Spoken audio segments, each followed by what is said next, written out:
భారతదేశంలో పేదవాళ్ళు, మధ్యతరగతి వాళ్ళు మున్సిపల్ వాటర్ మీదే ఎక్కువ ఆధారపడతారు.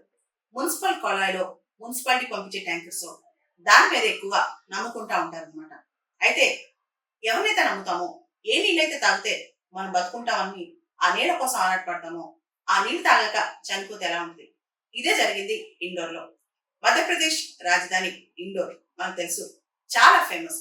గత 8 సంవత్సరాలుగా కంటిన్యూస్ గా స్వచ్ఛ సర్వేక్షణ్ సర్వేలో క్లీనెస్ట్ సిటీ అవార్డు అందుకుంటుందన్నమాట. అలాంటి ఇండోర్ లో మున్సిపల్ వాటర్ దాగి 11 మంది చనిపోయారు. దాదాపు 272 మంది హాస్పిటల్ పాలయ్యారు. దాదాపు 3000 మంది సిక్ అయిపోయారనమాట.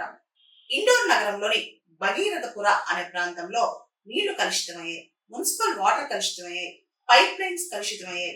దాంతో గత 10 రోజుల నుంచి అక్కడ గందరగోళం నెలకొందనమాట. ఏదైతే కంటామినేటెడ్ వాటర్, కలుషిత నీరు ప్రజలు తాగారో అవి తాగిన తర్వాత ఆరోగ్య సమస్యలతో అక్కడ ఇబ్బంది పడుతున్నారు. అది కూడా అక్కడ లోకల్ మున్సిపల్ కార్పొరేషన్ వాళ్ళు సప్లై చేసిన పైపుడ్ వాటర్ తాగారనమాట. అక్కడ బ్యాక్టీరియల్ కంటామినేషన్ అయింది. దాదాపు ఇన్సిడెంట్ జరిగిన తర్వాత వాటర్ శాంపిల్స్ కలెక్ట్ చేశారు. ఆ శాంపిల్స్ లో బ్యాక్టీరియల్ కంటామినేషన్ బయటపడింది అనమాట. అయితే అసలు ఎలా జరిగింది, మున్సిపల్ వాటర్ లో ఇంత కంటామినేషన్ జరిగి ప్రజలు ఎందుకు చనిపోయారు అనే దాని మీద అక్కడ చాలా చర్చ జరుగుతుంది అనమాట.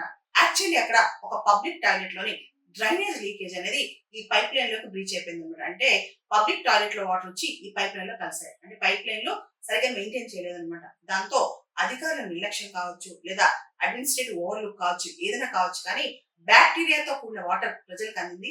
అదే వాళ్ళు కన్సూమ్ చేశారు. దాంతో హాస్పిటల్ పాలయ్యారు, 11 మంది చనిపోయారనమాట. దీని తీవ్రమైన నెగ్లిజెన్స్ గా అక్కడ ప్రభుత్వం కూడా భావిస్తుంది. అంతేకాదు, నేషనల్ హ్యూమన్ రైట్స్ కమిషన్ వాళ్ళు, జాతీయ మానవ హక్కుల సంఘం వాళ్ళు ఈ కేసుని సుమోటోగా టేకప్ చేశారు.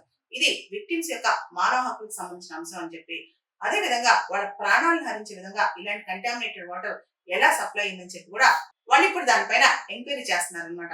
ఇలాంటి ట్రాజడీస్, మానవ తప్పిదాలు మనం ఖచ్చితంగా ప్రివెంట్ చేయొచ్చు. మనకు తెలుసు ఇండోర్ అనేది క్లీనెస్ట్ సిటీ అని చెప్పి, ఇండోర్ కి చాలా ఫండ్స్ కూడా వస్తాయి ఇన్ఫ్రాస్ట్రక్చర్ సంబంధించి.